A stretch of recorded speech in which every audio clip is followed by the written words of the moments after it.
The grand chamber of the Galactic Council stretched across 3 kilometers of polished crystal floors. 700 species gathered here today, their representatives seated in floating platforms that adjusted to each species' unique biology. Some breathed methane, others absorbed radiation. A few existed partially in dimensions humans couldn't see. But they all agreed on one thing today. Humanity had to go. Ambassador Tae-hyun sat in the human section, his dark suit simple compared to the elaborate robes and biological displays around him. He was 43 years old, with gray touching his temples and tired eyes that had seen too many of these sessions. His hands rested calmly on his knees while the chamber erupted in accusations. "The humans expand too quickly," hissed High Arbiter Velm, his elongated head swaying on a serpentine neck. The Vren were an old species, one of the founding members of the Council. Velm's voice carried weight. "In 200 years, they have spread to 40 systems. Our species took 2,000 years to achieve the same." Trade Minister Quilks clicked his mandibles in agreement. The insectoid Kolthari had controlled trade routes for millennia. "Human merchants undercut our prices. They take risks we would never approve. They operate in zones we have designated as hazardous. They make us look inefficient." Tae-hyun listened without expression. He had heard these complaints before. Humanity's crime, it seemed, was being too good at adaptation, too willing to take chances, too eager to help species the Council had written off as unprofitable or difficult. A crystalline being chimed from the Silicate Collective's platform.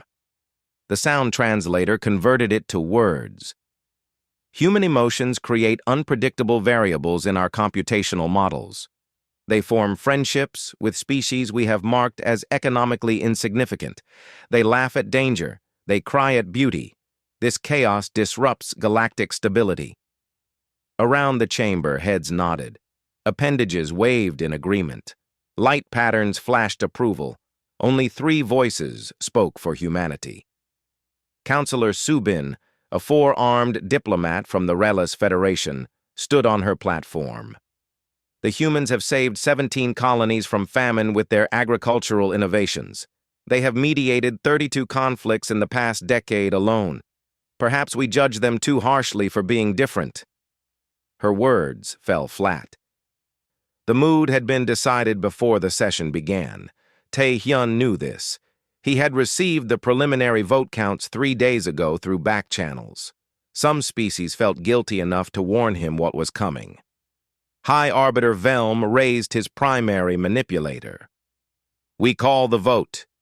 Should humanity be exiled from Council space, barred from all territories, trade networks, and diplomatic channels under our jurisdiction?"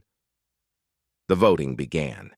Each species representative pressed a crystal in their platform. Red for exile, blue for acceptance. The massive display above the chamber filled with colors. Red dominated. It spread across the board like spilled blood. 847 species voted for exile. Only 3 voted blue. Subin and 2 others whose names Tae-hyun noted with silent gratitude. "The decision is made," Velm announced, and he sounded relieved. "Humanity has 6 standard cycles to remove all presence from Council space. All human stations, colonies, trade posts, and diplomatic missions must withdraw. Any human found in Council territory after this period will be detained and returned to Earth." The chamber fell silent. All eyes turned to Tae-hyun. They expected rage, perhaps, or pleading, maybe tears. Humans were emotional after all. Tae-hyun stood slowly. He smoothed his jacket and walked to the center speaking platform. His footsteps echoed in the vast chamber. When he reached the microphone, he looked up at the hundreds of species watching him. "Acknowledged," he said, just that one word. Then he bowed, a gesture of respect ingrained in his culture. He turned and walked toward the exit. "That's all?" Velm called after him, surprise breaking his usual composure. "No protest? No appeal?" Tae-hyun paused at the doorway. He looked back over his shoulder. "You have made your decision, High Arbiter. We respect the will of the Council. We will comply with your directive. But surely you want to negotiate terms? Timeline extensions? Trade agreements for essential supplies? No, thank you. 6 cycles will be sufficient. Tae-hyun's voice remained steady, professional. We will leave your space as requested. Is there anything else? Trade Minister Quilks leaned forward. Your people will need somewhere to go. Perhaps we can designate neutral zones for human settlement, regulated territories where you can trade under our supervision. That won't be necessary, but we appreciate the offer. Tae-hyun smiled slightly. It didn't reach his eyes. If there's nothing else, I need to inform my government of your decision. Good day, council members. He left. The door sealed behind him with a soft hiss. In the chamber, silence lingered. Several species exchanged uncertain glances. That wasn't how this was supposed to go. They had expected drama. Instead, they got polite acceptance. Well, Velm said, settling back into his seat. That was easier than anticipated. The humans understand their place now. This is good for galactic stability. Quilks clicked agreement, but something bothered him. Something about Tae-hyun's calm. About that small smile. But he pushed the thought away. The human problem was solved. Finally. In the corridor outside, Tae-hyun walked to the human embassy section. His assistant, a young woman named Yoon-ji, met him at the door. Her eyes were red. She had watched the vote on the live feed. Sir, they actually did it. They voted us out. Yes.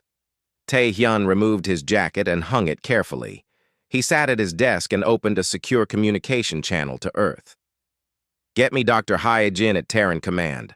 Priority Alpha. Are we going to fight this? Appeal to member species individually? No, Yoon-ji.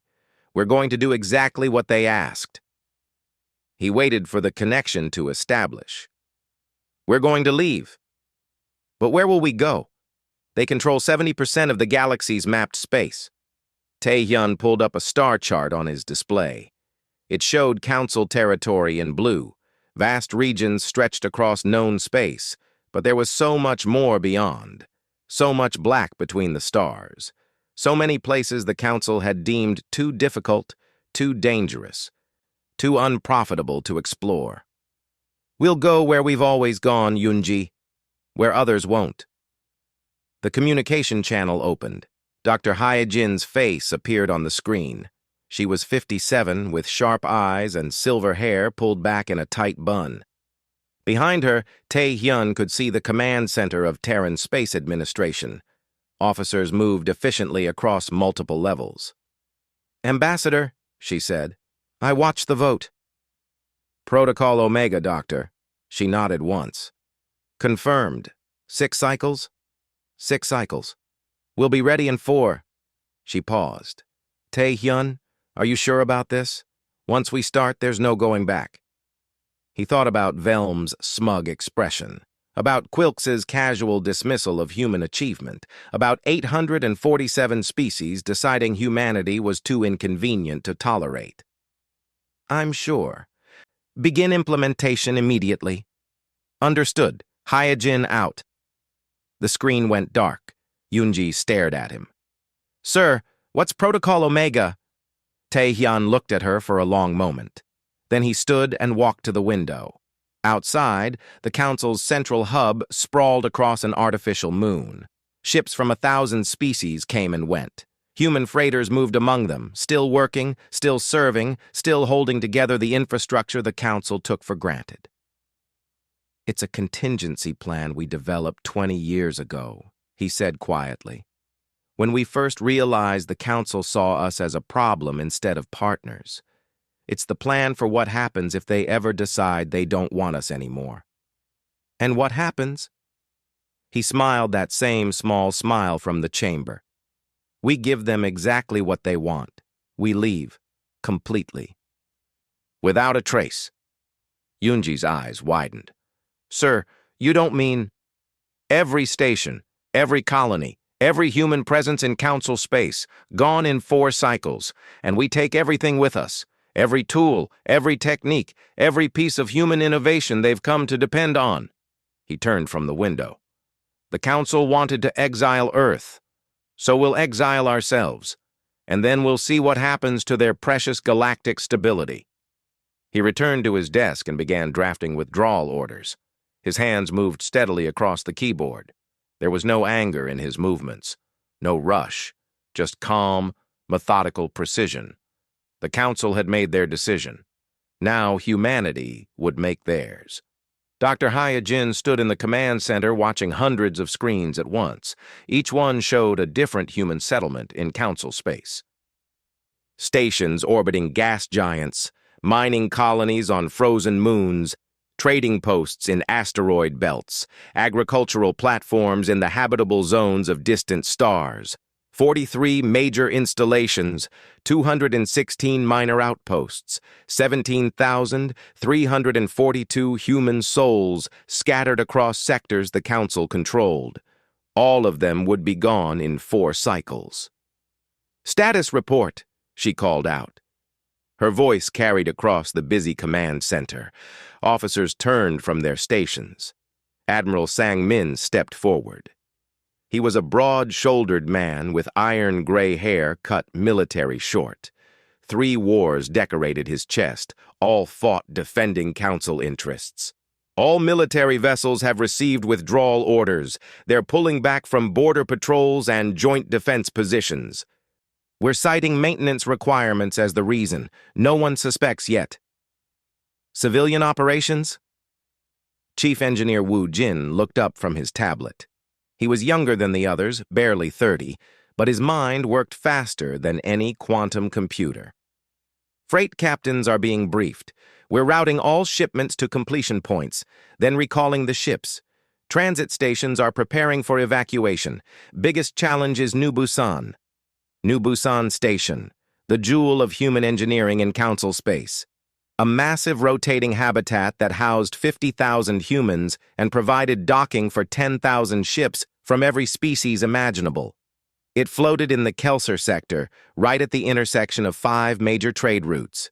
Humans had built it with their own resources 30 years ago, turning an empty region into the Council's second busiest commercial hub. "What about New Busan?" Hyojin asked, though she already knew the answer. "It's not just a station, Doctor. It's infrastructure for the entire sector. The Council races use our docking facilities, our fuel processing, our traffic control. If we pull out, we'll strand thousands of ships.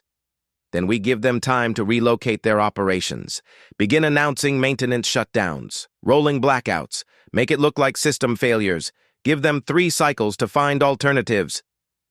Wu Jin nodded slowly. "They'll complain to the Council. Let them.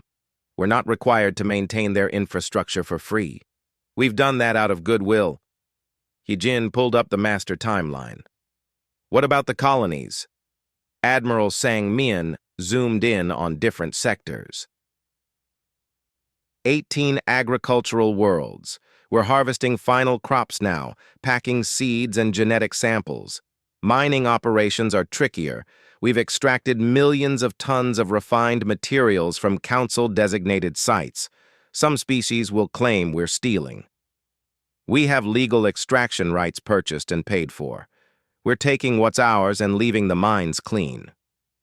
Hyojin's jaw tightened. "I want every drill removed, every tunnel sealed. They accused us of being reckless. Let's show them what responsible looks like." On the screen, a communication request flashed.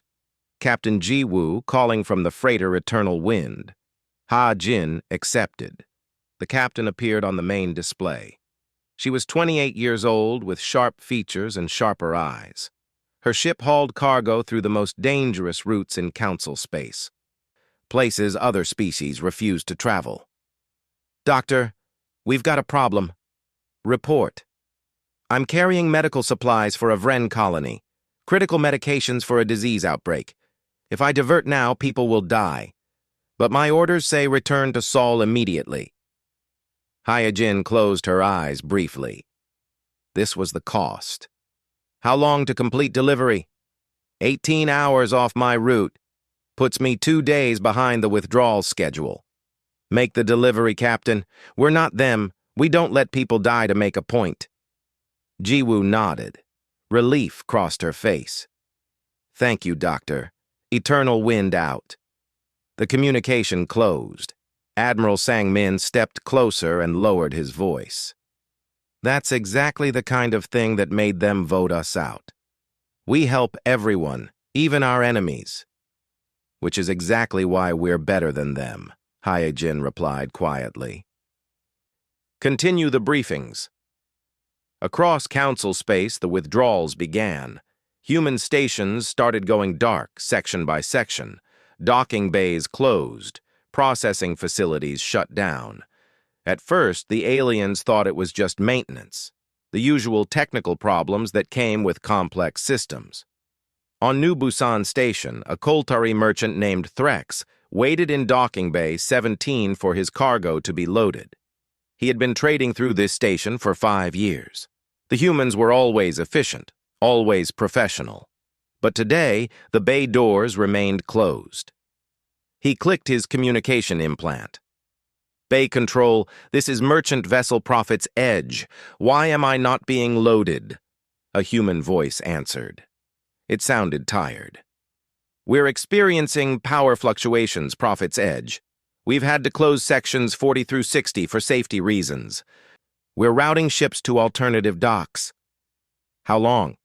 Could be days. Could be weeks. We recommend relocating to the Council Station in the Vortan sector. That's 9 days from here. I have a schedule. We apologize for the inconvenience. Station records show you have outstanding docking fees. Would you like to settle your account before departure? Threx clicked angrily. Humans never enforced fee collection. They let traders run tabs for months, always extending credit. Now suddenly they wanted payment? Fine, transfer incoming. All over the station, similar conversations happened. Merchants found themselves being politely asked to settle debts. Tourists discovered their hotels were closing for renovations. Diplomatic offices received notices that their leases were expiring and wouldn't be renewed. No one said the words, humans are leaving. But slowly, aliens began evacuating the station anyway, pushed out by 1,000 small inconveniences. In the agricultural colony on Terra Nova 4, human farmers walked their fields one last time. They had spent 12 years turning toxic soil into fertile ground. Alien crops that couldn't grow anywhere else flourished here. The Silicate Collective paid millions for the grain the humans produced. A farmer named Kyung-soo stood at the edge of his wheat field, his daughter Bo-ra beside him. She was 16 and had never seen Earth. This colony was her home. Dad, why are we leaving? We just finished the new irrigation system. Kyung-soo knelt down and scooped up a handful of soil. It was rich and dark now, alive with microorganisms he had introduced over a decade. Because we were asked to leave, Bo-ra, and when someone tells you they don't want you around, the dignified thing is to go. But the silicates need this food. They can't process nutrients from normal crops. Then they should have thought about that before voting us out. He let the soil fall through his fingers. Start packing your room. We leave at dawn. Behind them, massive harvesting machines moved across the fields. Not to harvest crops, but to collect seeds, catalog genetic strains, package everything that made this farm successful. The humans would take their knowledge with them. The next occupants would start from scratch. In deep space on mining platform Gamma 7, Wu Jin personally oversaw the deconstruction. The platform extracted rare minerals from an asteroid field that most species considered too dangerous to approach. Magnetic anomalies. Radiation pockets, asteroids that moved unpredictably. Human miners had worked here for 15 years without a single fatality. Their techniques, their safety protocols, their equipment designs had made the impossible possible. The Council made billions from the minerals these humans extracted. Now the humans were dismantling everything.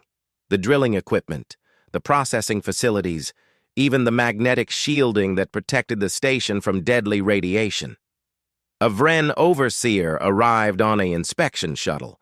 His name was Kelm, and he had worked with these humans for 3 years. "What are you doing?" he asked Wu Jin. "You can't just remove everything. We need this platform operational." "The platform is leased to humanity under contract," Wu Jin replied, not pausing in his work. "Our lease expires in 4 cycles. We're removing our equipment and leaving the space available for the next operator. But without your shielding technology, this location is uninhabitable. Without your drilling equipment, the asteroids are too hard to reach." "Then I suggest the Council send engineers to develop their own solutions." Wu Jin sealed another crate of equipment. "We offered to share our techniques years ago. Your species called them reckless and dangerous. You can't have it both ways, Overseer Kelm. You can't call us reckless and then demand we keep taking the risks for you." Kelm had no answer to that. He watched in growing horror as the platform was systematically stripped. In 3 days, it would be an empty shell floating in space. Useless. All across Council space, the same scene played out. Relay stations that humans maintained went offline. Medical couriers stopped accepting new contracts. Diplomatic channels humans facilitated went silent. Independent trading routes that only humans knew how to navigate became unavailable. And through it all, humanity said nothing publicly. No angry broadcasts, no tearful goodbyes, no threats or ultimatums. They simply worked with quiet efficiency, packing up decades of presence as if it meant nothing. Captain Ji-Woo delivered her medical supplies to the Vren colony as promised. The colonial administrator tried to book her for another run. She smiled politely and declined. "I'm retiring from this route.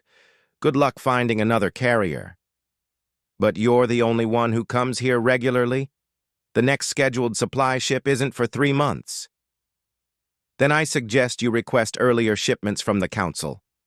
"Safe travels." She piloted her ship away, leaving the administrator staring at his communication console in confusion. On Earth, in a secure facility beneath the Terran command, Hyojin monitored the evacuation progress. 97% complete, ahead of schedule. In 6 more days, every human would be out of Council space. Admiral Sang-min joined her, holding 2 cups of tea. He offered her one. "The last transport leaves New Busan Station tomorrow. After that, it's just the cleanup crew." "Any incidents?" "A few aliens tried to claim we were abandoning critical infrastructure. Some threats of legal action, but nothing serious. They still think we're just reorganizing, not leaving completely." Hyejin sipped the tea. It was hot and bitter. Perfect. Let them think that.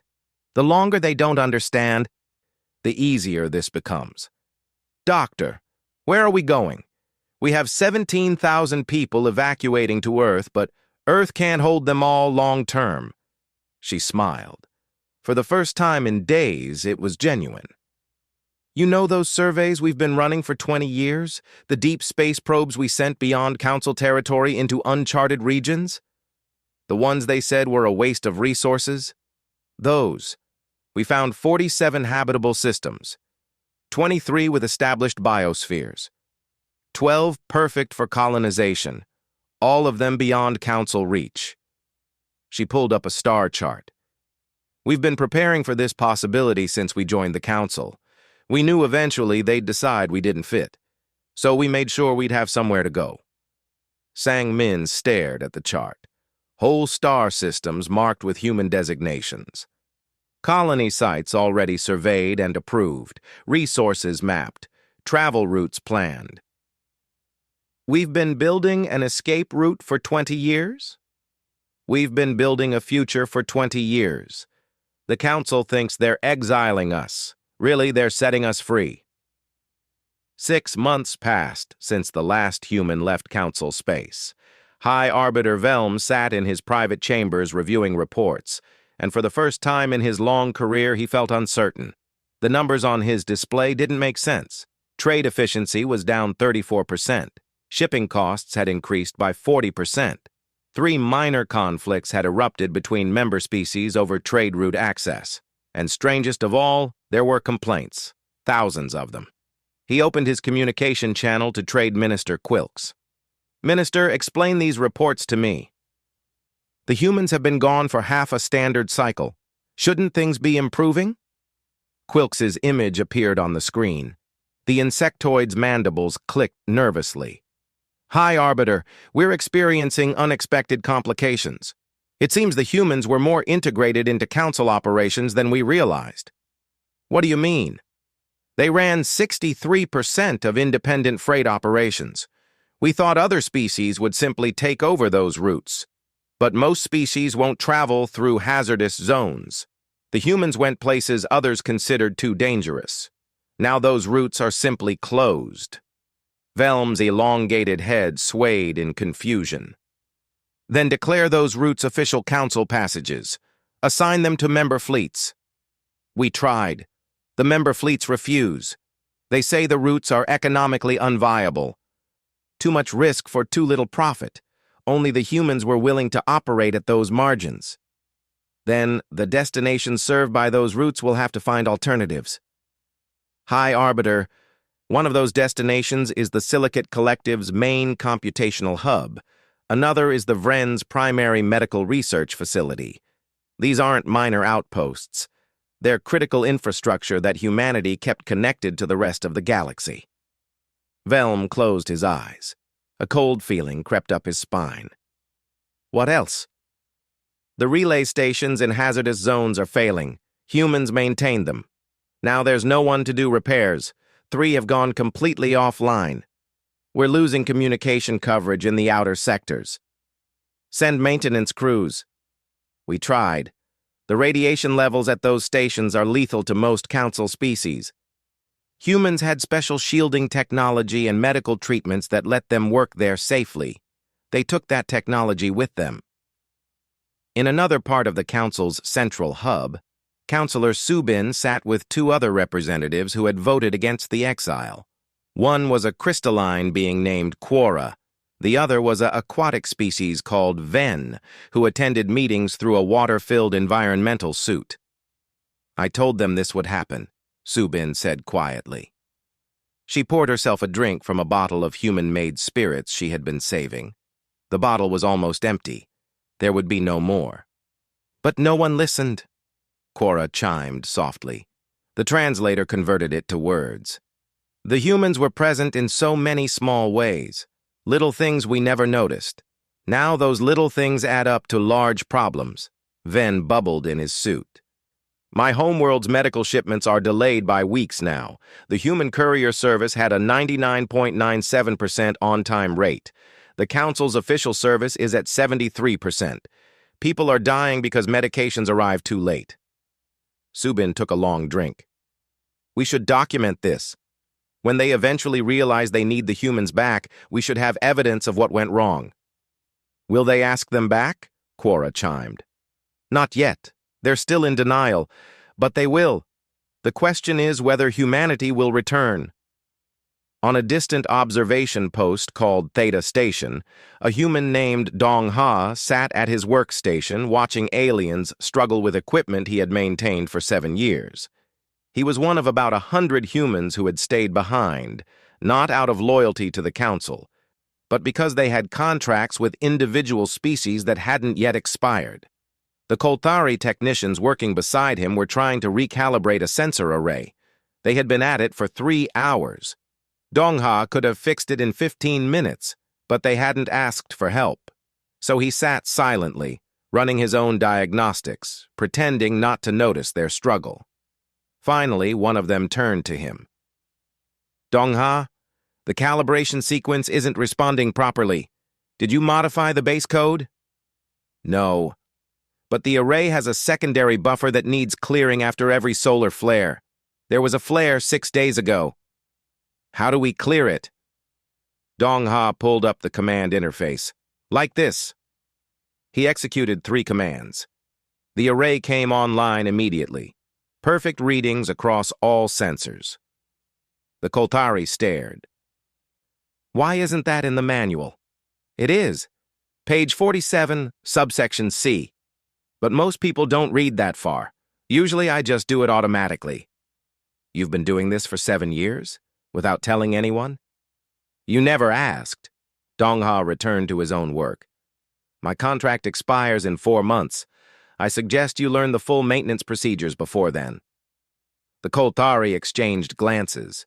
Across the station, dozens of systems depended on small human adjustments like this, tweaks and fixes and workarounds that kept everything running smoothly. When Dongha left, all of that knowledge would leave with him. In the Kelsor sector, where New Busan Station once thrived, ships now waited days for docking clearance. The council had assigned the Vren to manage traffic control, but the Vren didn't have the human systems, the human software, the human instinct for managing chaos. A queue of 300 ships stretched across the sector. Fuel ran low, tempers ran high. 2 ships collided because of miscommunicated docking vectors. Nobody died, but both vessels sustained heavy damage. The Vren controller called for help from Council Central. We need additional support staff. This sector is too busy for one species to manage. The humans managed it with half your staff numbers, came the reply. The humans had systems we don't understand, software that predicted traffic patterns, communication protocols that worked across 500 languages simultaneously. They made it look easy because they had spent 30 years perfecting it. Then accessed their systems. They left the station intact. We tried. Everything is locked, password protected, and the passwords change every hour using some kind of rotating algorithm. We can't access any of their management tools. At Council Central, Velm received this news with growing anger. He called an emergency session with his senior ministers. Are you telling me the humans locked us out of our own infrastructure? Quilks clicked nervously. It was their infrastructure, High Arbiter. They built it. They operated it. They owned it legally. When they left, they secured their systems. Then hire human technicians to unlock it. We've tried. Every human we contact says the same thing. They're no longer available for work in council space. Some are more polite about it than others, but the answer is always no. Velm slammed his manipulator on the desk. This is sabotage. Actually, it's completely legal. They fulfilled their contract terms. They left the physical structures intact as required. Their software and proprietary systems are their intellectual property. We have no legal claim to them. A new voice entered the discussion. It was the representative from the Silicate Collective, a being of pure computational thought housed in a crystalline matrix. High Arbiter, we face a more fundamental problem. Our computational networks are experiencing cascading failures. How is that related to the humans? We relied on human consultants to solve novel problems. Our logic systems are perfect for known variables. But when we encounter unprecedented situations, we lack the creative algorithms to develop solutions. Humans provided that creativity. They saw patterns we couldn't recognize. Made leaps of logic our systems couldn't compute. Surely you can develop your own solutions now. We've tried. Progress is slower by a factor of 14. Problems that humans solved in days now take us months. Our efficiency declines steadily. Velm stood and paced his chamber. Outside his window, the council hub bustled with activity. Ships came and went. Species from across the galaxy conducted their business. But something was different now. Something was missing. The whole operation felt heavier, slower, more difficult. What about the cultural exchange programs? He asked, grasping for good news. An aide pulled up a report. Attendance is down 73%, High Arbiter. It seems humans were attending most cross-species academic conferences. They were the primary translators, the bridge builders between species that refused to communicate directly. Without them, many programs have simply collapsed. Velm felt the ground shifting beneath him. How had this happened? The humans were just one species, one relatively young, relatively primitive species. The Council had survived for millions of years before humanity joined. It should be fine without them. But it wasn't fine. On the Vren colony world of Tarnus IV, a plague spread through the southern continent. The disease was rare but deadly.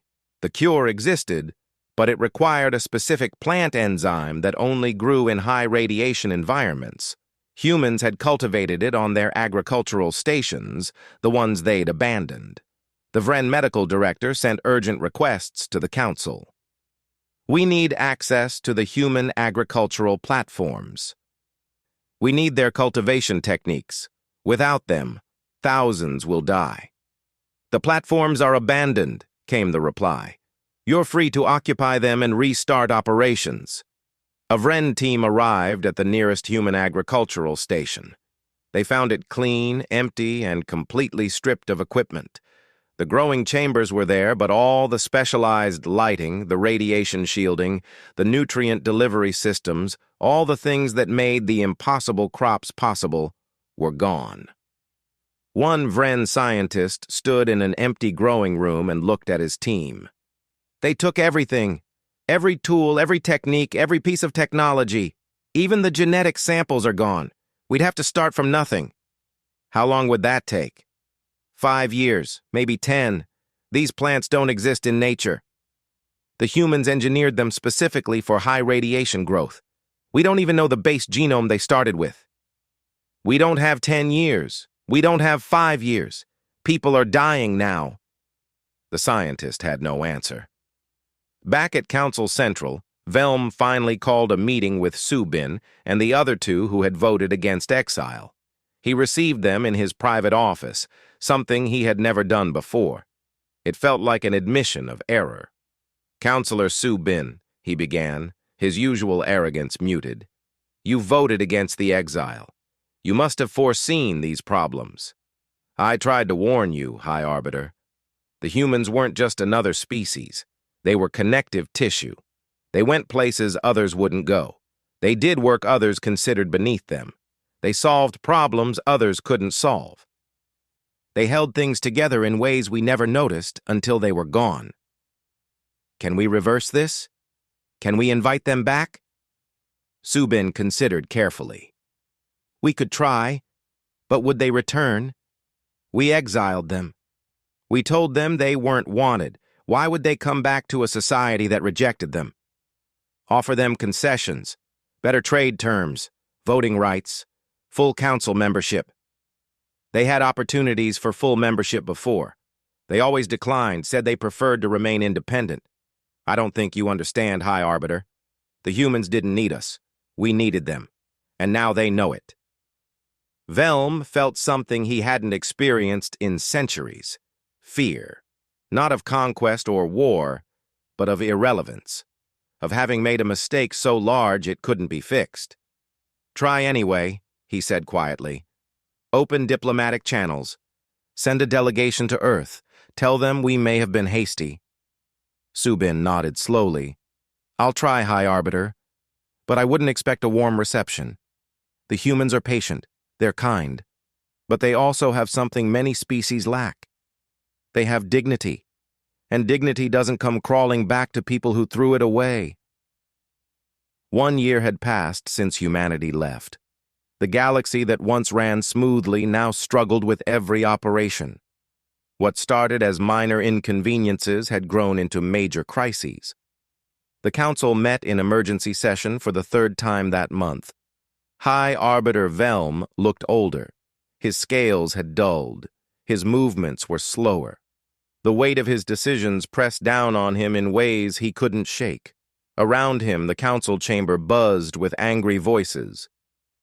My species is losing billions, shouted a Koltori merchant lord. Our trade routes take twice as long now. Our competitors undercut us because we can't deliver goods on time. This is unacceptable. A Vren military commander stood. Border security has collapsed in the outer sectors. Without human patrol ships, pirates operate freely. 3 colonies have been raided this month alone. Where is the Council's response? From the Silicate Collective's platform came a chiming that the translator struggled to convert. The crystalline being's distress overwhelmed the system momentarily. When words finally came, they were stark. Our networks are failing. We face a computational crisis. Efficiency is down 47%. We cannot maintain current operations much longer. Velm raised his manipulator for silence. The chamber quieted reluctantly. We are aware of these challenges. Steps are being taken. What steps? Interrupted a representative from a species humanity had helped settle. You exiled the one group that made this council function.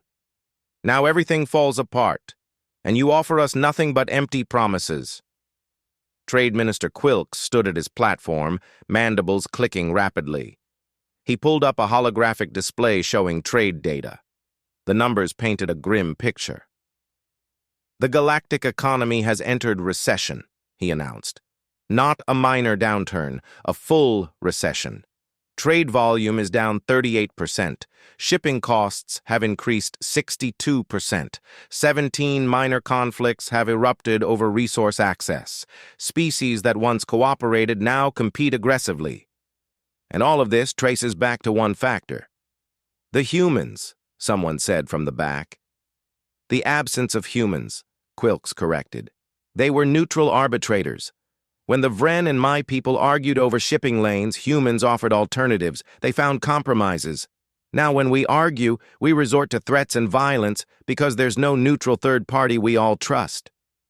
An elder species representative, one of the council's founders, spoke in a voice like grinding stone. In 3 million years, this council has never depended on a single species so completely. How did this happen? Subin rose from her platform. The four-armed diplomat looked tired. She had spent the last year documenting every failure, every crisis that stemmed from humanity's absence.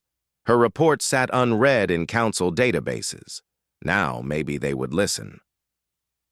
It happened because the humans were useful, she said simply. They didn't seek power. They didn't demand special privileges. They just worked. They filled gaps others ignored. They solved problems others considered impossible. And we took them for granted. Then we bring them back, the elder said. We admit our error.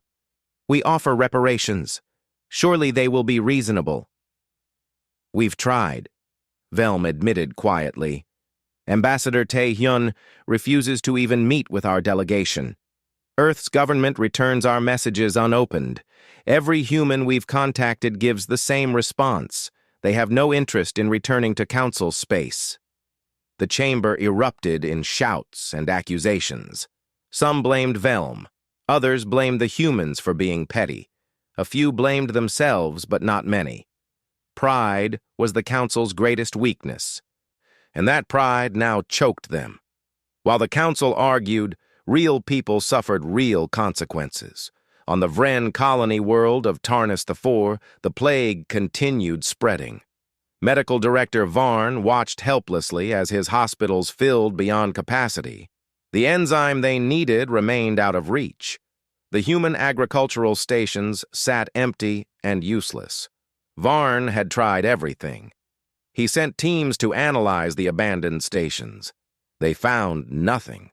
The humans had removed every piece of equipment, every data file, every genetic sample. His best scientists attempted to recreate the enzyme from scratch. They failed repeatedly. The radiation levels required to grow the plants killed every specimen. How did the humans do it? His lead scientist asked, frustrated. How did they work in these conditions? Varn pulled up old records. He found reports he had written years ago criticizing human safety protocols as reckless. Their radiation shields were insufficient by council standards. Their medical treatments were experimental. Their workers took risks no responsible species would allow. Now he understood. The humans hadn't been reckless. They had been brave. They accepted risks to accomplish things others declared impossible. And now those accomplishments were gone, along with the people who achieved them. The death toll on Tarnus IV reached 10,000, then 20,000. Varn sent another desperate message to the Council. This time he begged them to contact Earth directly, to plead for humanitarian assistance. The response came back within hours. Earth's government has declined to provide aid. They cite the Council's Exile order, which forbids human presence in Council space. They note that any humanitarian mission would violate the terms we set. Varn stared at his screen in disbelief. They were using the Exile order against them. The same order that was supposed to solve the human problem was now preventing humans from helping during a crisis. Did they suggest alternatives? He asked. Yes, they offered to sell us the agricultural technology we need. The price is 700 billion Council credits. Varn's stomach twisted. That was 10 times the Vren annual medical budget. It was extortion. Or was it? The humans had spent decades developing that technology. Why should they give it away for free to the government that exiled them? He sent the cost estimate to Council Central. Let them decide. In the outer sectors where human patrols once kept order, pirate gangs grew bold. A raid hit a small research station. The pirates were from a species called the Kresh, known for their brutality. They demanded all valuable cargo and threatened to kill the researchers if they resisted. The station director sent an emergency call to the nearest Council military post. The response came 6 hours later. By then, the pirates were gone, and 3 researchers were dead. "Why did it take 6 hours?" the director demanded. "We had to verify the threat, approve the response, coordinate with local authorities, and dispatch a patrol," the military officer explained. "That's standard Council procedure." The humans responded in under an hour. Always. They had ships in every sector. They didn't wait for approval. They just came when someone called for help. The humans violated numerous protocols with that approach. They acted without authorization. They took unnecessary risks. Their methods were not sustainable. The director looked at the covered bodies of his colleagues. Their methods kept us alive. The military officer had no response to that. He filed his report and returned to his post. Around him, other officers quietly discussed the same problems. Their sectors were too large, their response times too slow. They needed more ships, more authority to act independently, more willingness to take risks. They needed to be more like the humans had been. But that would require changing everything about how the Council military operated. And change came slowly to an institution millions of years old. On a human colony far beyond Council space, a man named Kyung-soo sat with his daughter Bo-Ra watching news feeds from their old galaxy. The holographic display showed Council chaos in real time, economic collapse, border conflicts, medical crises, infrastructure failures. Bo-Ra watched in silence for a long time.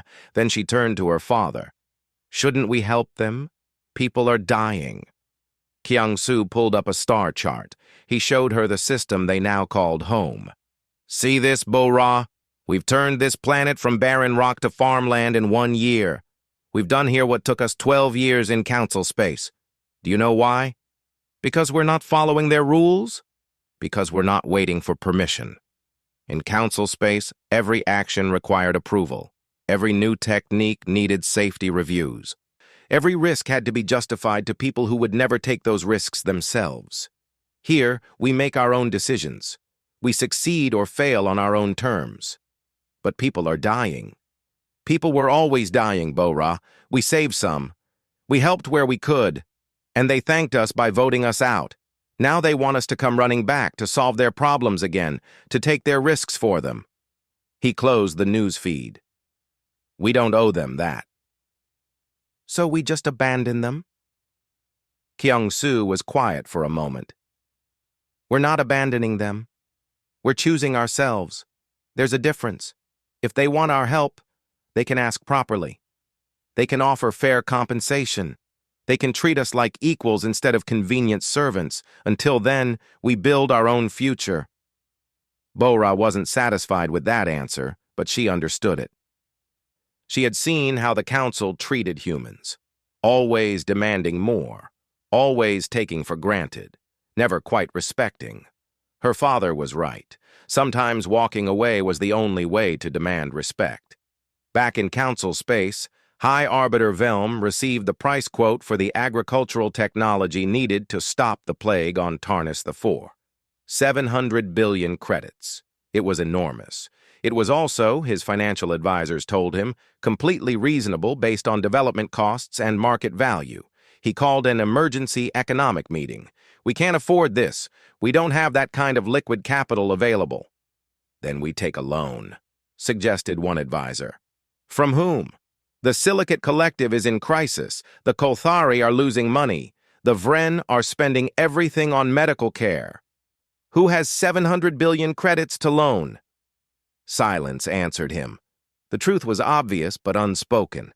The council's economy was collapsing. They had no access to the reserves needed for this kind of emergency spending. Finally, Quilks spoke.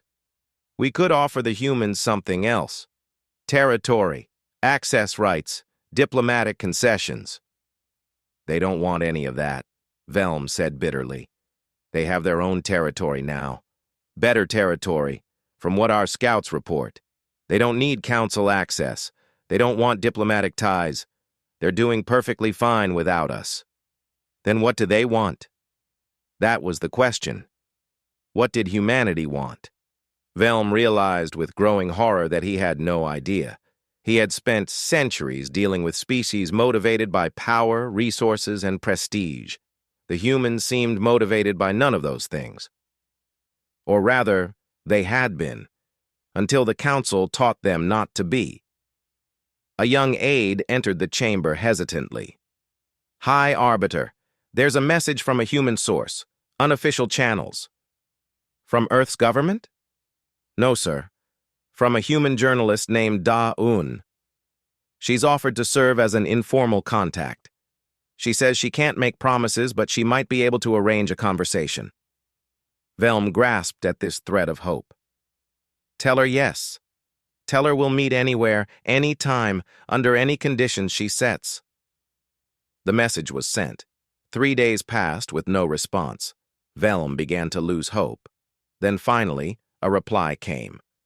"Da-Un agrees to meet. Location, New Busan Station. Time, immediately." New Busan? Quilks clicked in surprise. "The abandoned human station?" "Apparently not abandoned anymore," Velm replied grimly.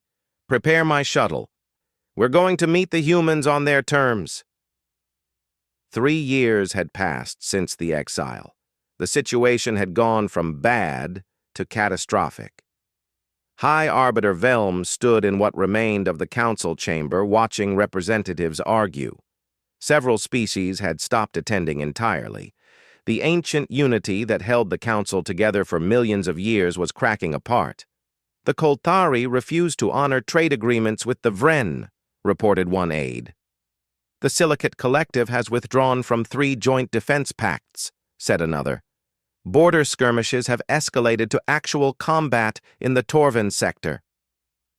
Velm listened with dead eyes. He had aged decades in 3 years.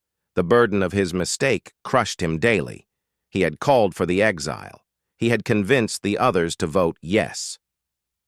Now his legacy would be the collapse of galactic civilization. Trade Minister Quilks approached, moving slowly. He too had suffered. His species' trading empire had shrunk by half. Millions of Kolthari faced unemployment. Some blamed the council. Others blamed Quilks personally. He had received death threats from his own people. "High Arbiter, there's something new, something worse." What could possibly be worse? Quilks activated a holographic display. It showed a region of space near council territory. At the center was a massive void, completely black, growing slowly. "The sensors detected it 2 weeks ago. We kept it classified while we studied it. We now have confirmation." "Confirmation of what?" "It's a void anomaly. Class 7. The same type that appeared in the Keldon crisis 70 years ago." "Do you remember what stopped it?" Velm remembered. He had been young then, a junior diplomat. The void anomaly had consumed 3 solar systems before it was sealed. The death toll reached billions. The humans stopped it. They developed a containment technique using gravitational manipulation. Their science was different from ours. They saw solutions we couldn't. This anomaly is larger than the Keldon event. It's consuming a star system every 18 days. At current rate, it will reach inhabited space in 4 months. We've assembled our best scientists. None of them can replicate the human technique. We don't understand the fundamental principles they used. The chamber fell silent. Every representative heard Quilks's words. A void anomaly couldn't be fought with weapons or negotiations. It was a fundamental breakdown of space-time itself. Without the human solution, billions would die, maybe trillions. An elder species representative stood. His voice carried the weight of 3 million years. Then we beg. We go to Earth. We kneel if we must. We offer them anything they want. But we get them to help us. They refused contact for 3 years, Velm said quietly. Why would they help us now? Because humans are humans. They can't watch billions die without trying to help. It's not in their nature. The elder paused. At least that's what we told ourselves when we voted them out. We said they were too emotional, too willing to help species they didn't need to help. Now we pray that we were right. Velm made his decision. Counselor Subin, you voted against the Exile. You maintained that the humans were valuable allies. Will you lead a delegation to Earth? Subin had been expecting this. She nodded slowly. I will try. But, High Arbiter, you should prepare for the possibility that they will refuse. We hurt them. We rejected them. They owe us nothing. Try anyway. Take whomever you need. Offer anything they ask for. Just get them to help us. The delegation left within hours. Subin, Quilks, and 3 others who had voted against the Exile. They traveled in a small diplomatic shuttle, deliberately choosing the least impressive ship available. This was not a time for shows of power. This was a time for humility. The journey to Earth took 6 days. As they approached the solar system, sensors showed something surprising. Earth's orbital space bustled with activity. Massive construction projects surrounded the planet. New stations, new shipyards, new structures the sensors couldn't identify. They've been busy, Quilks observed. This is more construction than existed during their entire time in the Council. They're not wasting energy on Council politics anymore, Subin replied. They're building their own future. They requested permission to approach Earth. The response came quickly. Delegation from the Galactic Council, you are cleared to dock at Station Unity. Ambassador Tai Hyun will meet with you there. Station Unity was new, built in the 3 years since Exile. It was smaller than New Busan had been, but more advanced. The technology visible in its construction was generations beyond what the Council remembered humanity having. They docked and were escorted to a simple conference room. No grand chambers, no elaborate decorations. Just a functional space with a table and chairs. After making them wait for an hour, Tae Hyun entered. He looked good, better than he had during his council days. The stress lines in his face had softened. His eyes were clear.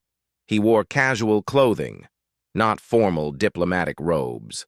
He greeted them with a smile that seemed genuine. Counselor Subin, Trade Minister Quilks, welcome to Station Unity. He shook hands with each of them, a human custom. I apologize for the wait. We're running multiple training exercises and my schedule is tight. Training for what? Subin asked. Colony expansion. We're settling our 4th system next month. Exciting times. He sat down and gestured for them to do the same. Now, what brings the Council to Earth after 3 years of silence? Quilks activated his display and showed the void anomaly data. Tai Hyun studied it carefully. His expression didn't change, but his eyes narrowed slightly. Class 7, he said finally. Growing fast. 4 months until it reaches inhabited space. You need our containment technique. Yes, we're prepared to compensate fairly for the technology transfer. Are you? Tae-hyun leaned back. 3 years ago, you exiled us, called us dangerous, unpredictable, too emotional. Now you want our emotional, unpredictable solutions to save you from a crisis your stable, rational approach can't solve. Subin spoke carefully. Ambassador, we were wrong. The Council admits this, not just about the anomaly, but about everything. We took you for granted. We didn't appreciate what humanity brought to the galaxy. We're asking for help. We're begging, if that's what it takes. And after we help? Do we get readmitted to the Council? Get our territories back? Go back to the way things were? If that's what you want, yes. Full restoration, full voting rights, reparations for economic losses, anything you ask for. Tae-hyun was quiet for a long moment. He looked at each of them in turn. Then he shook his head slowly. No. The word hung in the air like a weapon. Quilks's mandibles clicked rapidly. No? You're refusing to help? I'm refusing to return to the Council. Those are separate things. Tae-hyun stood and walked to the window. Outside, Earth rotated slowly, blue and green and beautiful. 3 years ago, you taught us something valuable. You taught us we don't need you. We've spent these 3 years proving that. We've built new colonies, formed new alliances, developed new technologies. We've thrived without the Council holding us back. But people will die, Subin said softly. Billions of them. I know. Tae-hyun's voice was heavy. Which is why we'll help. Not because we want to rejoin the Council. Not because you're offering us anything we need. But because you're right about one thing. We can't watch billions die without trying to help. It's not in our nature. Relief flooded through the delegation. Quilks clicked happily. Thank you, Ambassador. When can your team begin work on? There are conditions, Tae-hyun interrupted. We help with the void anomaly. Once, as a humanitarian gesture, not as council members or subjects or servants. We're doing this as independent neighbors helping people in need. After it's done, we return to our own space. No strings attached, no obligations. No debt. Agreed, Subin said quickly. Completely agreed. And the Council needs to understand something clearly. Tae-hyun turned to face them. This is not reconciliation. This is not forgiveness. This is us choosing to be better than you were to us. We remember what you did. We won't forget. But we also won't let innocent people suffer because their leaders made bad decisions. The words stung, but the delegation accepted them. They had no choice. Lives depended on human help. Within days, a human team arrived at the Void Anomaly. Chief Engineer Woo Jin led the mission. He brought 40 specialists and ships loaded with equipment the Council had never seen before. The technology was decades beyond what humanity had when they left Council space. How did you advance so quickly? A silicate observer asked. Woo Jin smiled. We stopped asking permission for everything. We stopped waiting for safety committees to approve every experiment. We took risks, tried new things, failed a lot, and learned from our failures. Progress happens fast when you're not buried in bureaucracy. The containment operation took 4 hours. Woo Jin's team deployed gravitational generators in a precise pattern around the anomaly. They synchronized the fields, created a stable pocket of space-time, and collapsed the anomaly into itself. It imploded silently, leaving nothing but normal space behind. The Council observers watched in awe. This technique was beyond their understanding. The math alone would take them decades to analyze. The humans had done it like it was routine. Thank you, the silicate observer chimed. You've saved billions of lives. The Council is grateful. You're welcome, Woo Jin replied. He was already packing equipment back into his ships. Is there anything else? We have another colony survey scheduled. Don't you want to stay? To receive proper recognition? The Council wants to honor your achievement. That's kind, but unnecessary. We did what needed to be done. Now we're going home. Within hours, the human team was gone. They left no contact information. They shared no technical details. They accepted no payment. They simply solved the problem and departed, like they had never been there at all. Back in the council chamber, Velm watched recordings of the containment operation. The efficiency, the expertise, the casual confidence. These were not the same humans who had left 3 years ago. They had evolved, grown, become something new. "We've lost them," he said to Quilks. "Truly lost them. They're not coming back." "No," Quilks agreed. "They've moved on." "What do we do now?" Quilks pulled up economic projections. The data was grim but slowly stabilizing. Other species were learning to fill the gaps humanity left. It was inefficient, expensive, and frustrating. But it was possible. We do what we should have done from the beginning. We learn to function without them. We adapt, we change, or we collapse. Velm looked at the star chart showing human territories. They had expanded into regions the Council had never bothered exploring. They were building something new out there, something the Council had no part in. "Do you think they hate us?" he asked quietly. "No, I think they've stopped caring about us, which is somehow worse." In Earth's orbit, Dr. Hye-Jin met with Tai-hyun in her office. The containment was successful. No casualties. Clean operation. Good. "How's Woo-Jin?" "Happy to be back. He says council space feels suffocating now. Too many rules. Too much caution." Hye-Jin pulled up a display showing human expansion. 12 colonies now. 5 more planned. New trade partnerships with independent species, a growing economy, a thriving culture.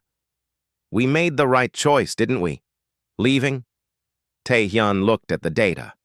He thought about the 3 years since the exile, the struggles, the triumphs, the freedom to choose their own path. "Yes, we did. They thought exile was punishment. They gave us freedom instead." Will they ask for help again? Probably. They have more crises coming. The infrastructure keeps failing without us maintaining it. And will we help? When it's humanitarian, yes. When people's lives are at risk. But we won't rebuild their systems for them. We won't go back to being the convenient servants who keep everything running. They need to learn to stand on their own. Hye-Jin nodded. That seems fair. Cold, but fair. It's not cold. It's boundaries. They taught us we needed those. Outside the window, Earth continued its ancient rotation. Humanity's homeworld, once just another member of a vast galactic community, now stood as the center of something new, something independent, something that didn't need anyone's permission to exist. 4 years after the exile, Counselor Subin traveled alone to meet with humanity again.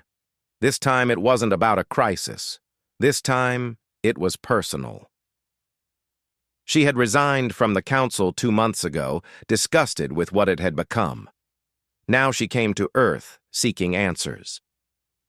Ambassador Tae-hyun met her at a small cafe on Station Unity. Not in a formal conference room, not in a diplomatic setting, just 2 people having coffee and conversation. He had aged gracefully, gray hair now, but his eyes were kind. He seemed at peace in a way he never had during his council days. "Subin," he greeted her warmly. "I was sorry to hear about your resignation." "Don't be. It was necessary. I couldn't watch them continue making the same mistakes." She accepted the coffee he offered. It was real coffee, grown in human agricultural stations. The council couldn't get this anymore. "The council is dying, Tae-hyun, slowly but surely. Species are forming independent alliances. Old rivalries are resurging. The unity is broken." "I know. We monitor the situation." "Then you know they're suffering. The Vren plague finally ended, but only after 60,000 deaths. The economy is still in recession. Infrastructure failures happen weekly, and still, they're too proud to properly ask for help. Tae-hyun sipped his coffee. They did ask. We helped with the void anomaly. Once, as a humanitarian gesture, you made that very clear. Subin looked at him carefully. Tae-hyun, I need to understand. You're not cruel people. You could help them more. You could share the technologies they need. You could end much of this suffering. Why don't you? He was quiet for a long moment, looking out at Earth through the cafe window. Do you know what I felt when the council voted for our exile? Anger. No.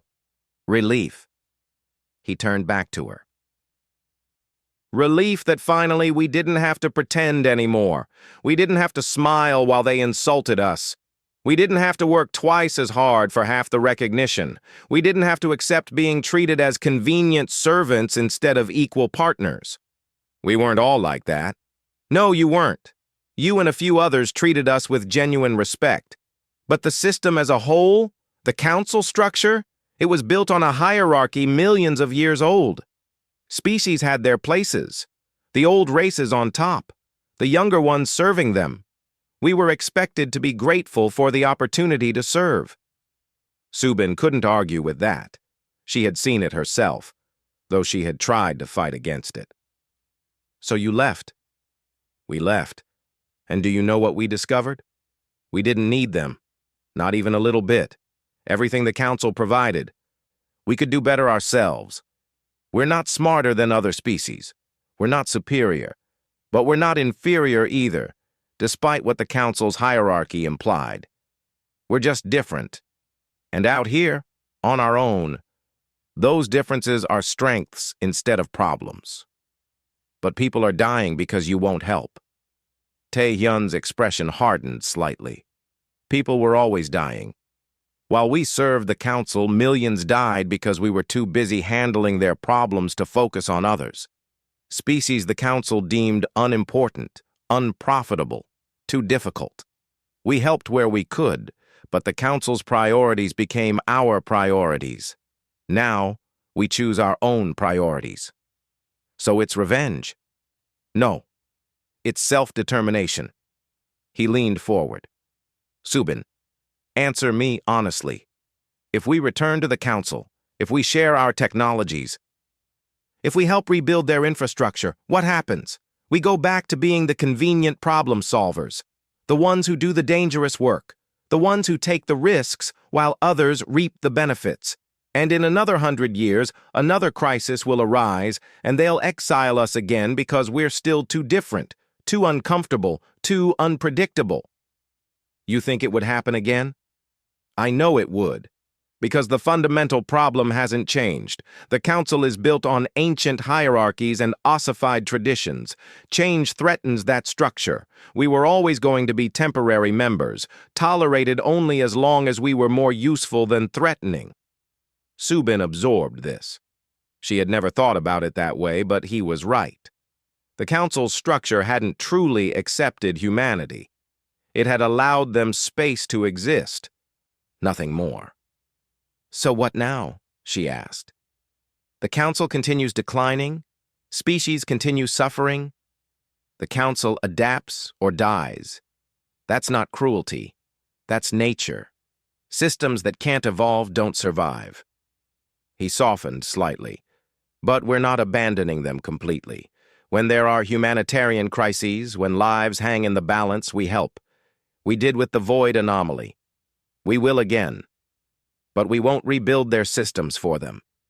They need to learn to stand on their own. Some can't. Some species depended on you too much. Then they'll form new dependencies, find new partners, or learn independence themselves. Growth is painful, Subin. We learned that. Now they're learning it too. A young human woman entered the cafe. She was in her early 20s, wearing the uniform of Earth's Exploration Corps. She waved at Tae-hyun and joined them at the table. Subin, this is Captain Bo-ra. She's Kyung-soo's daughter. You might remember him from the agricultural colonies. I remember. Subin looked at the young woman. You were a child when your family left council space. 16, Bora confirmed. She ordered tea and sat down. I've heard a lot about you, counselor. Dad says you were one of the good ones. Former counselor now. Even better. The council needs fewer bureaucrats and more actual workers. Bora's directness was very human. I'm leading a survey mission to a new system next month. 40 light-years beyond our current territories. We think it has 3 habitable planets. That's far from Earth. That's the point. We're spreading out, building new worlds. In 20 years, we'll have 50 colonies. In 50 years, maybe 200. Eventually, we'll be too spread out, too diverse, too established for anyone to exile us again. You're building an empire. We're building a future, Bo-Ra corrected. An empire needs subjects. We're just building homes. Subin saw in this young woman the confidence that came from freedom. She had never known the council's hierarchy. She had grown up in a society that valued her for her abilities, not for where her species ranked in some ancient order. She was the future humanity was creating. Does it bother you? Subin asked. Knowing that people in council space suffer while you explore new worlds? Bora considered the question carefully. Yes and no. Yes, because I'm human and we hate seeing people suffer, but no, because it's not our responsibility to fix everyone's problems. We did that for 200 years, and they thanked us with exile. Now we focus on our own people, our own future. That's not cruel. That's healthy boundaries. The phrase struck Subin. Healthy boundaries. The council had never understood boundaries. It took and took and took and expected species to give willingly because serving the council was supposed to be an honor. Later, Tai Hyun walked Subin to her shuttle. Along the way, they passed through Station Unity's main concourse. It bustled with activity. Humans from a dozen different colonies, traders from independent species who had formed partnerships with humanity. Even a few refugees from council space who had come seeking opportunities. You're building something new here, Subin observed. We're building what we always wanted. A place where contribution matters more than hierarchy. Where species work together because they want to, not because some ancient structure says they must. He paused at her shuttle's airlock. Subin, you're welcome here. Not as a counselor, not as a diplomat. Just as yourself. We have use for people with your experience and your values. She smiled sadly. I'm too old to start over. You're never too old to choose freedom over obligation. She hugged him then, a very human gesture. Take care of yourself, Tae-hyun. Take care of your people. We will. That's what we do now. We take care of our own. Back at the council chamber, High Arbiter Velm addressed the remaining representatives. The chamber was half empty. Many species had stopped sending representatives regularly. The Great Unity was fragmenting. I propose we officially request humanity's return to the Council. Full membership, full rights, full reparations paid. We've tried that, someone said tiredly. They refused. Then we offer more. Territory. Resources, voting power beyond their population size. They don't want any of that. They have their own territories now, better ones. They're doing fine without us. Velm slammed his manipulator on his podium. Then what do they want? What will bring them back? Trade Minister Quilks, still serving though diminished in power, spoke quietly. Nothing. They don't want anything from us. That's what you don't understand, High Arbiter. We have nothing they need, and that's the price of what we did. We rejected them when they were invested in the Council. Now they've invested elsewhere. So we just accept the Council's decline? We let millions of years of unity collapse? The unity was already an illusion, Quilks replied. Built on unequal power, maintained by tradition and inertia. The humans exposed that. Their absence makes it obvious. Now we either build something real, something based on actual mutual benefit, or we continue declining until the Council is just a historical footnote. And can we build something real? Ask me in 100 years. On Earth, in a memorial garden, there stood a simple monument. It listed the date of humanity's exile from the Galactic Council, but the inscription didn't speak of injustice or bitterness. Instead, it read, "They thought exile was punishment. They gave us freedom instead. We thank them for teaching us to choose ourselves." Dr. Hai-Jin visited the monument sometimes, usually alone. She was 70 now, considering retirement. She had spent the last 4 years guiding humanity's expansion, watching their civilization grow and thrive in ways impossible under council oversight. Tae-hyun found her there one evening. Thinking about the old days? Thinking about how different things could have been if they had accepted us as equals instead of convenient servants. Would we have left anyway? Eventually, yes.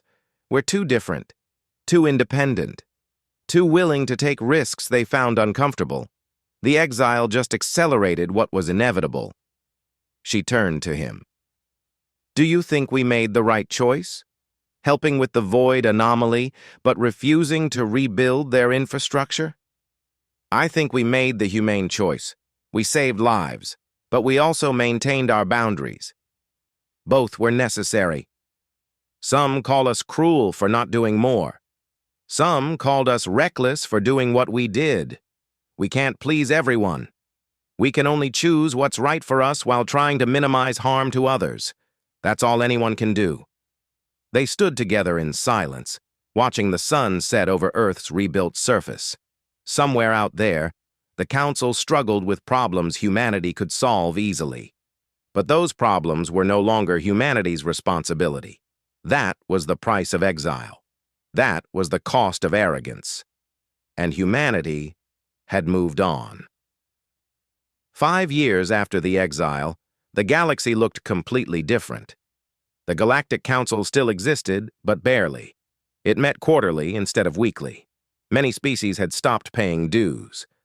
The Grand Chamber that once held 700 representatives now rarely saw more than 300. The Great Unity had fractured into dozens of smaller alliances and independent partnerships. Captain Bo-Ra stood on the bridge of her exploration vessel, the pioneer's dream, looking at a star map that showed human expansion. 23 established colonies, 15 more in development. Trade agreements with 47 independent species, a growing economy that rivaled what the Council once controlled. Captain, we're approaching the Keltor system, her navigator reported. Sensors show signs of habitation on the 3rd planet. Bo-Ra studied the readings. The Keltor were one of the species the Council had written off as too primitive for contact. But humanity had different standards. They judged species by potential, not by current technological level. Open a communication channel, standard first contact protocols. The face that appeared on screen was unlike anything in Council space.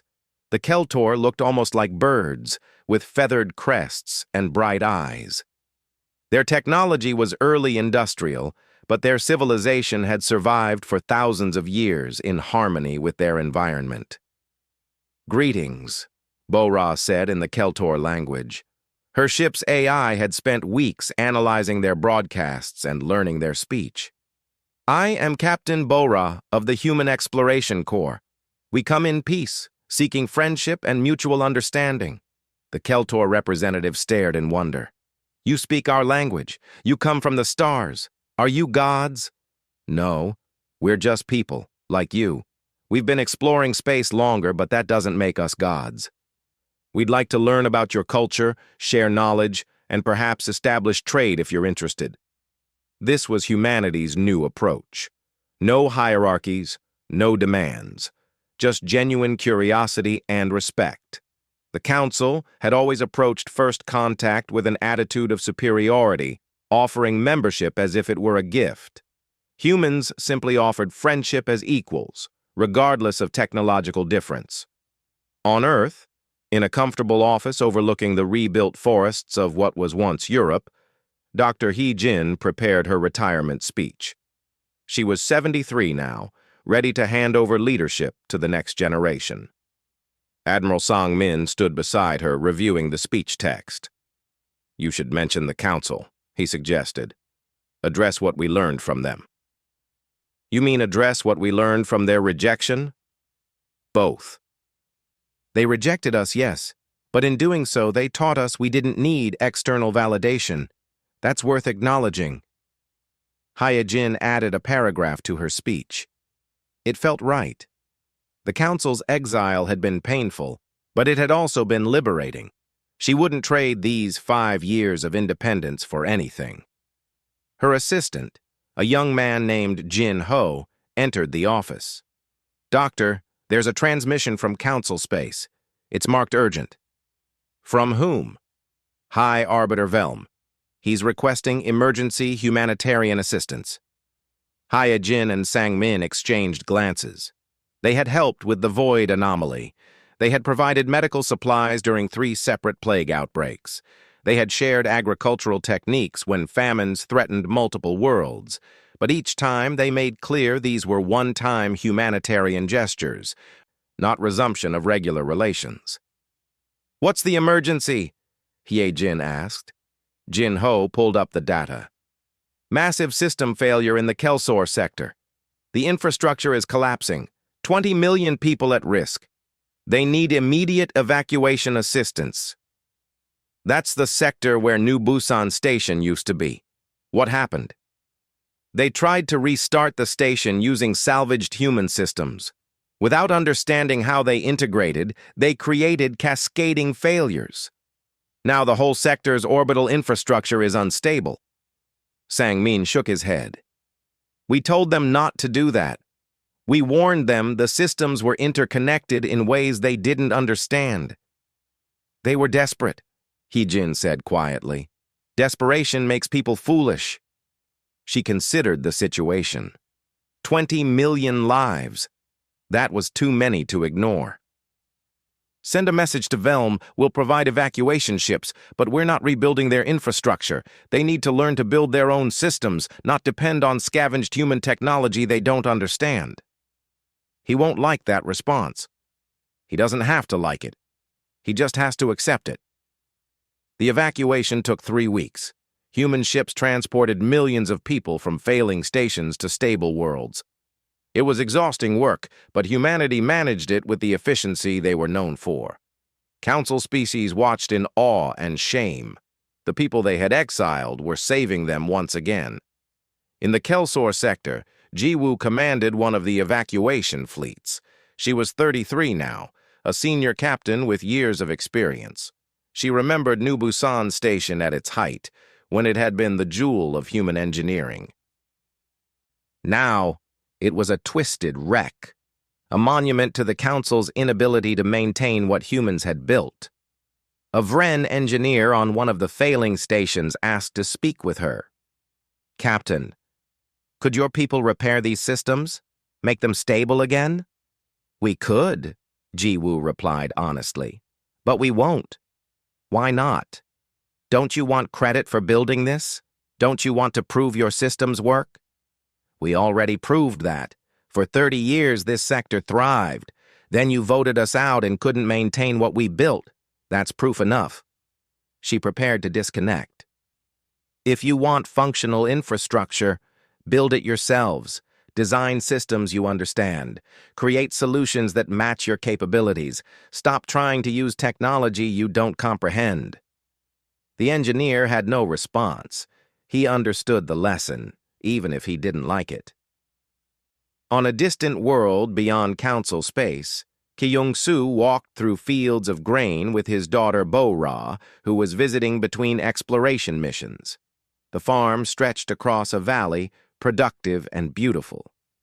In 5 years, they had transformed this planet from barren rock to agricultural paradise. "Dad, I met a Keltor today. First contact situation. They're remarkable people. Pre-space flight, but with such rich culture. Will you offer them council membership?" "We're not the council. We don't have membership. We just offered friendship, trade, mutual learning." They seemed confused by the concept. like they expected us to either conquer them or ignore them. Kyungsoo smiled. The council taught the galaxy a strange lesson, that advanced species either dominate or dismiss.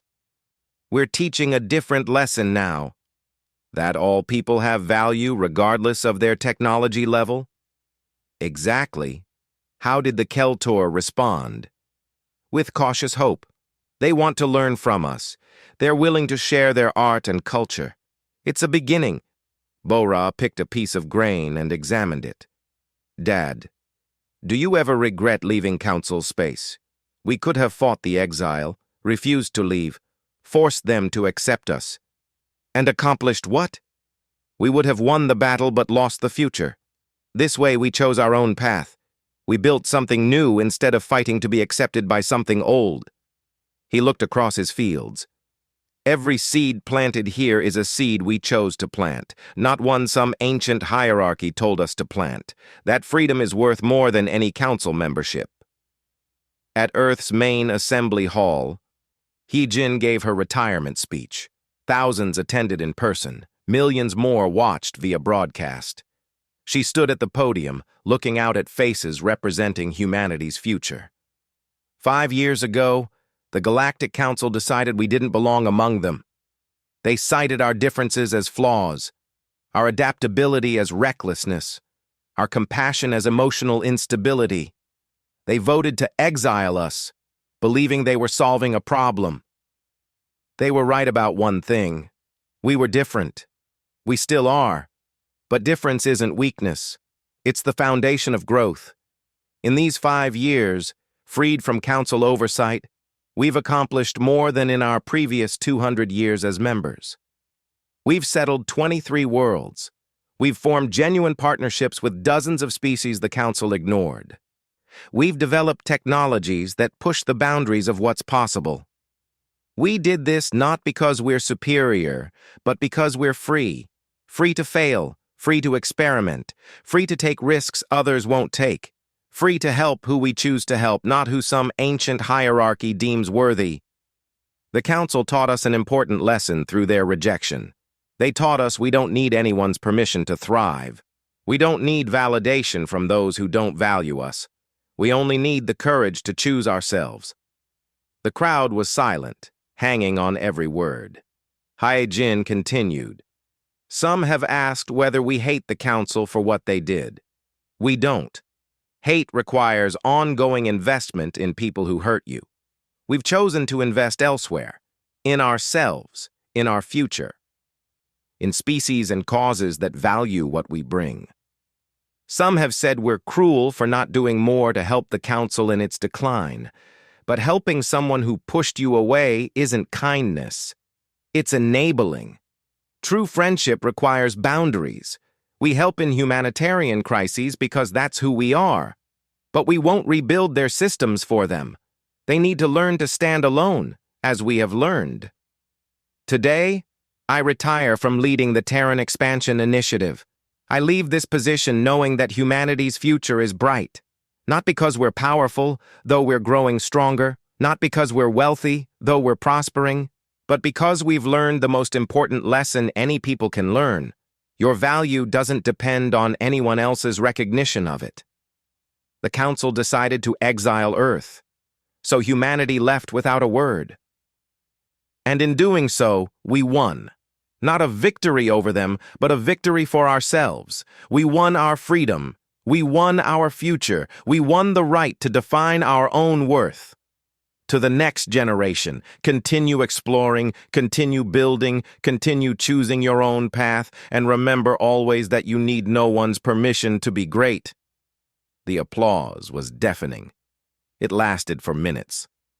When it finally died down, Hye-jin stepped away from the podium. Her successor, a brilliant young scientist named Da-eun, took her place. The transition was smooth, confident, assured. This was a civilization that knew where it was going. In the old council chamber, now rarely used, High Arbiter Velm sat alone. He had watched Hye-jin's speech. Every word had landed like a weight on his chest. The humans had moved on. They had built a new future without the council. And they were right. They didn't need permission. They never had. He pulled up historical records, reviewing the vote from 5 years ago. 847 species voted to exile humanity. 3 voted to keep them. He had led the majority. He had convinced the others that humans were too different, too problematic, too uncomfortable to keep around. Now he understood the truth. The humans hadn't been the problem. The Council's inability to accept difference had been the problem. Their rigid hierarchies, their ancient prejudices, their assumption that young species should serve and old species should rule. These were the true weaknesses. A message appeared on his console. It was from Su Bin, who now lived on a human colony world. She had found work as a cultural liaison, helping new species understand human customs and values. She seemed happy in her broadcasts, happier than she had ever been in the Council. Her message was brief. The best thing the Council ever did for humanity was reject them.